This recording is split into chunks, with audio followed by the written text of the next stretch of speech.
bem, voltamos com o nosso programa e nós fizemos uma pergunta logo ao começo. O cristão pode participar do carnaval?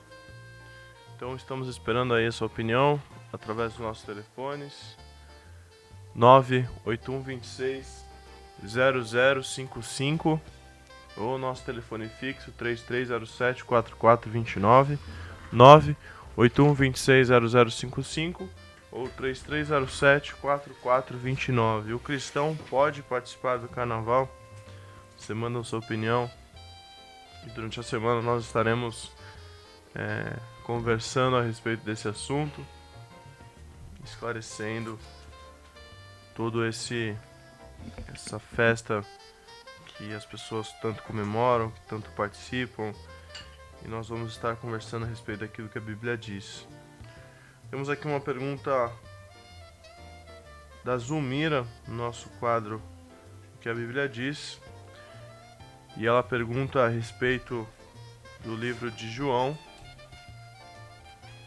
capítulo 11, 25. O que significa essa palavra para os dias atuais? Está lendo João 11, versículo 25. E diz assim: Disse-lhe Jesus: Eu sou a ressurreição e a vida. Quem crê em mim, ainda que esteja morto, viverá. Então ela pergunta: o que significa essa palavra para os dias atuais?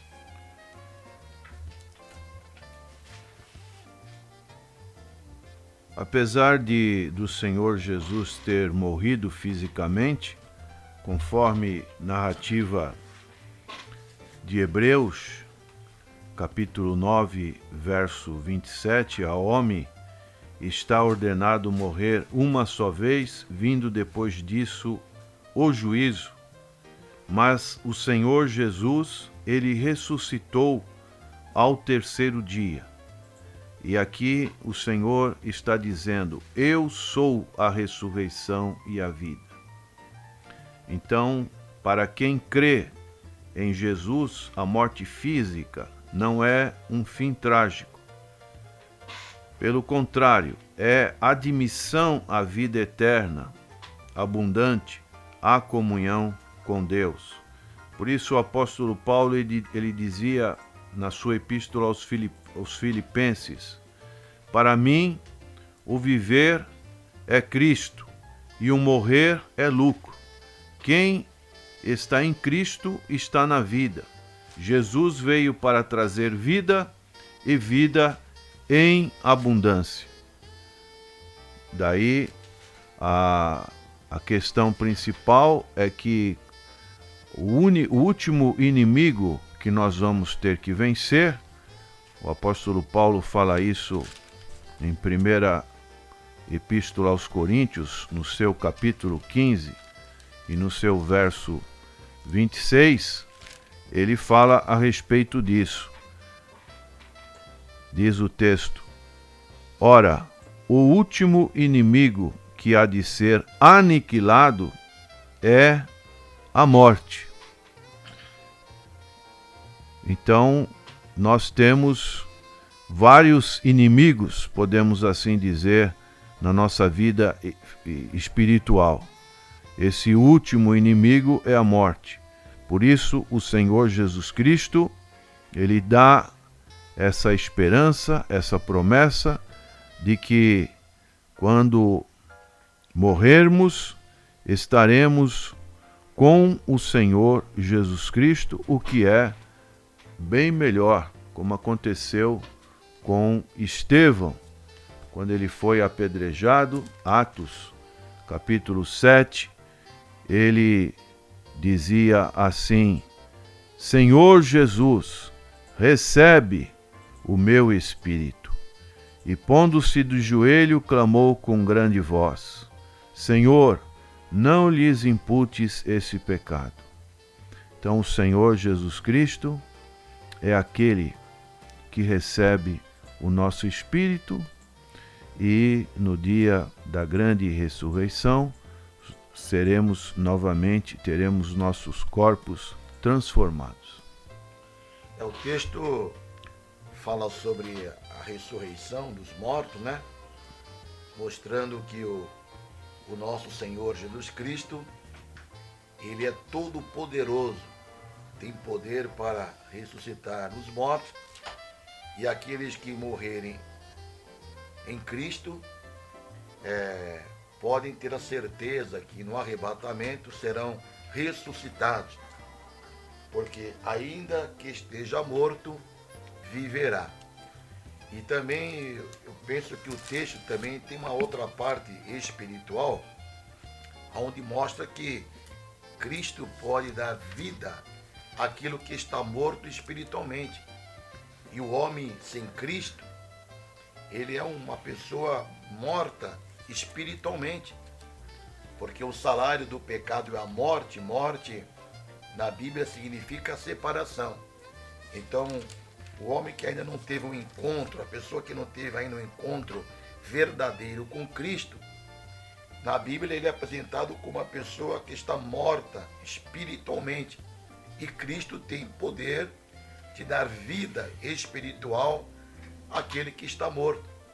Nós encontramos aqui Paulo escrevendo aos Efésios, no capítulo 2, versículo 1 em diante, nos fala sobre Cristo dando vida àquilo que está morto.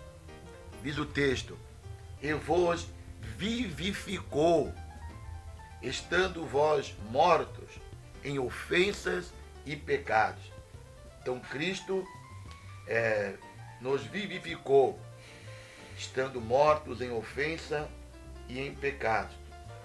E ainda o versículo 5 fala: estando nós ainda mortos em nossas ofensas, nos vivificou juntamente com Cristo, pela graça sois salvos. E ainda na Epístola aos Colossenses, capítulo 2, versículo 13, também diz, fala sobre que Cristo dá vida, né? E quando vós estáveis mortos nos pecados e na incircuncisão da vossa carne, vos vivificou juntamente com ele, perdoando-vos todas as ofensas. Então o Senhor Jesus, ele tem poder para ressuscitar mortos, porque ele é um Deus todo-poderoso, onipotente, e ele morreu, ao terceiro dia ressuscitou, e isto é a certeza de que nós também, se estivermos mortos no ato do arrebatamento, seremos também ressuscitados. E aqueles que estão mortos espiritualmente, ele pode vivificar, dar vida, e a pessoa é transportada do reino das trevas para o reino da luz. Deixa de ser um morto espiritual para ser uma pessoa viva espiritualmente. E alguém ainda podia questionar perguntando, mas como vocês podem provar isso? E na Bíblia nós encontramos experiência com Elias, com Eliseu, que ressuscitaram mortos. Encontramos o Senhor Jesus ressuscitando aquela menina, filha de Jairo, Talita, né? Encontramos em Lucas capítulo 7, o Senhor ressuscitando o filho da viúva de Naim. Encontramos nesse mesmo João capítulo 11, o Senhor ressuscitando Lázaro.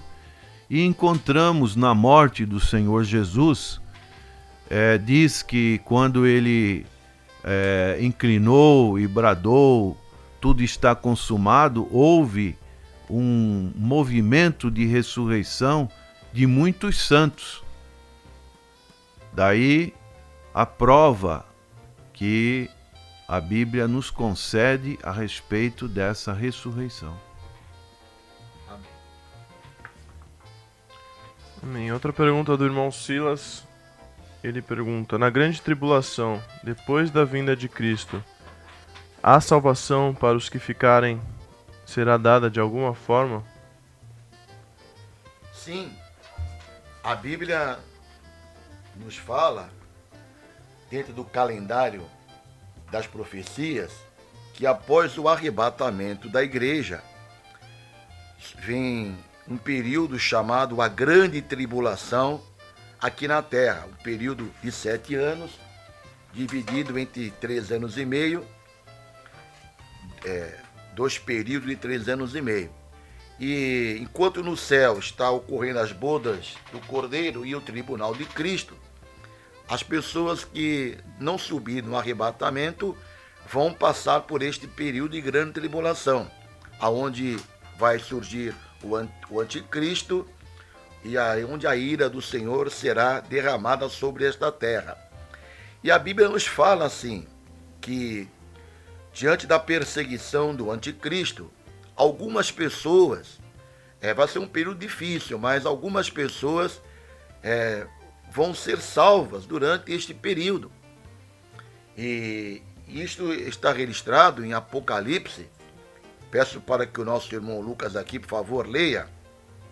Apocalipse capítulo 7, versículo 14 e 15, aonde nos fala de pessoas que vão enfrentar o anticristo, vão sofrer e vão até ser mortos neste período, com muita dificuldade, vão receber ainda a salvação.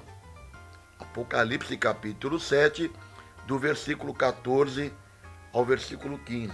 E eu lhes disse, Senhor, tu sabes. E ele disse-me, estes são os que vieram da grande tribulação, e lavaram as suas vestes e as branquearam no sangue do Cordeiro. Por isso estão diante do trono de Deus, e o servem de dia e de noite, no seu tempo. E aquele que está sentado sobre o trono os cobrirá com a sua sombra. Então aqui, na visão de João, na ilha de Patmos, ele vê a visão dos mártires na glória. Então ele vê aquela grande multidão e ele indaga, e o que foi que aconteceu? E eu disse-lhe, Senhor, tu sabes. E ele disse-me, estes são os que vieram de grande tribulação, lavaram as suas vestes e as branquearam no sangue do Cordeiro. Então, o texto é muito claro. Pessoas que vieram da grande tribulação. Ainda, o Lucas, Apocalipse, capítulo 6, do versículo 9 ao versículo 11, mostra onde estão os mortos no período da grande tribulação. As almas dos mortos deste período que não aceitaram o sinal da besta e morreram. E eles alcançaram a salvação. Apocalipse capítulo 6, do versículo 9 ao versículo 11. Por favor, Lucas. E havendo aberto o quinto selo, vi debaixo do altar as almas dos que foram mortos por amor da palavra de Deus e por amor do testemunho que deram. E clamavam com grande voz, dizendo, Até quando, ó verdadeiro e santo dominador, não julgas e vingas o nosso sangue dos que habitam sobre a terra? E foram dadas a cada um compridas vestes brancas, e foi-lhes dito que repousassem ainda um pouco de tempo, até que também se completasse o número de seus conservos e seus irmãos, que haviam de ser mortos como eles foram. Então aqui o texto está mostrando, os mortos da grande tribulação, que morreram não aceitando o sinal do anticristo, eles agora se apresentaram debaixo do altar, as almas dos que foram mortos por amor da palavra de Deus e por causa do testemunho que deram. E por último, Lucas, Apocalipse capítulo 20, versículo 4, também nos mostra que haverá sim salvação durante o período da grande tribulação. E vi tronos, e assentaram-se sobre eles, e foi-lhes dado o poder de julgar. E vi as almas daqueles que foram degolados pelo testemunho de Jesus e pela palavra de Deus, e que não adoraram a besta nem a sua imagem, e não receberam sinal em suas testas nem em suas mãos, e viveram e reinaram com Cristo durante 1000 anos. Certo. Agora, uma coisa é certa, as condições espirituais prevalecentes durante a grande tribulação não serão favoráveis como hoje, Hoje estamos no tempo da graça, a pessoa tem a oportunidade livremente de fazer a escolha, de aceitar a Cristo, receber o perdão dos seus pecados, ter o seu nome registrado no livro da vida e a certeza da salvação, tanto se a pessoa morrer já vai para o céu, ou se o Senhor Jesus vier. Agora, durante este período da grande tribulação, as condições espirituais não serão as mesmas que temos hoje. Então, é um período difícil, haverá muita oposição, perseguição, mas não podemos negar que alguns vão resistir e vão ainda receber a salvação. Mas o ideal é a pessoa hoje é o dia aceitável da salvação. Então não vamos aguardar este período da grande tribulação. Eu não vou aceitar Cristo hoje, porque quando Jesus vier, no período da grande tribulação, eu vou aceitar a Cristo e vou ficar livre. Não. Hoje é o dia que o Senhor Jesus te chama para a salvação. Amém. A pergunta do Luiz do Guarujá. Ele pergunta, é certo ou errado sair para retiro na época do carnaval? É certo, principalmente para os nossos irmãozinhos jovens. É um período no calendário do ano em que é mais propício para que principalmente os jovens estarem unidos, estarem em comunhão com Deus, estarem um momento de lazer, num ambiente agradável. Qual outra época do calendário que existe? Às vezes feriados que podem acontecer também, mas é meio difícil. Final de ano, Natal, geralmente as pessoas passam com os seus familiares. Então é uma data propícia, sim, para que haja essa confraternização e um momento espiritual. O próprio Senhor Jesus Cristo, ele muitas das vezes se recolhia, ia para os montes com seus discípulos para orar, para buscar a Deus. Eu gostaria que o Lucas lesse para Gálatas capítulo 1, onde Paulo, ele diz assim, no verso 16 e 17, que não deixa de ser, até o 18, não deixa de ser um retiro que Paulo teve com o Senhor Jesus Cristo. Revelar seu Filho em mim para que o pregasse entre os gentios. Não consultei a carne nem o sangue, nem tornei a Jerusalém a ter com os que já antes de mim eram apóstolos, mas parti para a Arábia e voltei outra vez a Damasco.